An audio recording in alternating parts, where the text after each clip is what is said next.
Narito na ang balitang pangkalusugan.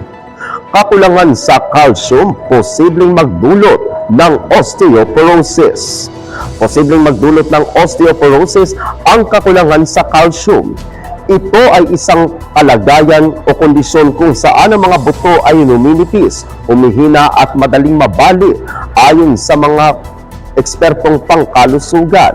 Tinatawag na silent disease ang osteoporosis dahil kadalasan ay wala itong nakikitang sintomas sa maagang yugto hanggang sa magkaroon ng bali sa buto. Kabilang sa mga sintomas ng sakit na ito ang pananakit ng likod dahil sa apektadong gulugod, pagbabago ng postura o pagiging nakayuko, pagliit ng tangkad habang lumilipas ang panahon at madaling pagkabali ng buto kahit sa bahagyang pagkadulas o pagkahulog lamang.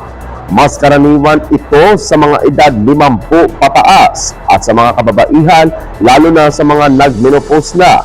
Mas mataas din ang panganib kung may kapamilya o magulang na may osteoporosis, gayon din sa mga taong payat o maliit ang pangangatawan at may maliliit na buto. Upang maiwasan ito, kumain ng mga pagkain mayaman sa calcium tulad ng gatas, keso at mga berdeng madahong gulay. Mahalaga rin ang vitamin D upang masipsip ng katawan ang calcium. Maaari rin makakuha ng vitamin D mula sa sikat ng araw sa umaga. Ang mga weight-bearing exercise tulad ng paglalakad at pagsasayaw ay makatutulong din sa pagpapalakas ng mga buto. Ang vitamin D3 ay tumutulong sa pag-absorb ng katawan ng calcium mula sa pagkain. Kapag kulang ka sa vitamin D3, maaaring hindi gaanong magamit ng katawan ang calcium para sa mga buto.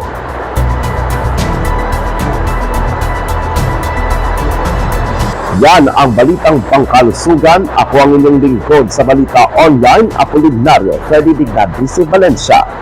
Laging tandaan na dapat ingatan ang ating katawan dahil ang kalusugan ay kayamanan. Maraming salamat.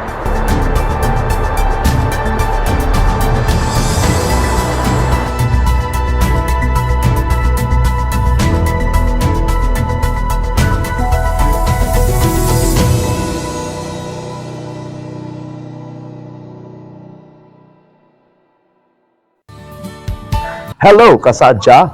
Welcome to Salakot Online Broadcasting Network, where every story matters, every voice is heard, every update counts. From the news and community stories and inspire features, we bring to accurate, timely, and engaging content that keeps you connected to what matters most. Stay informed, stay connected, and stay ahead.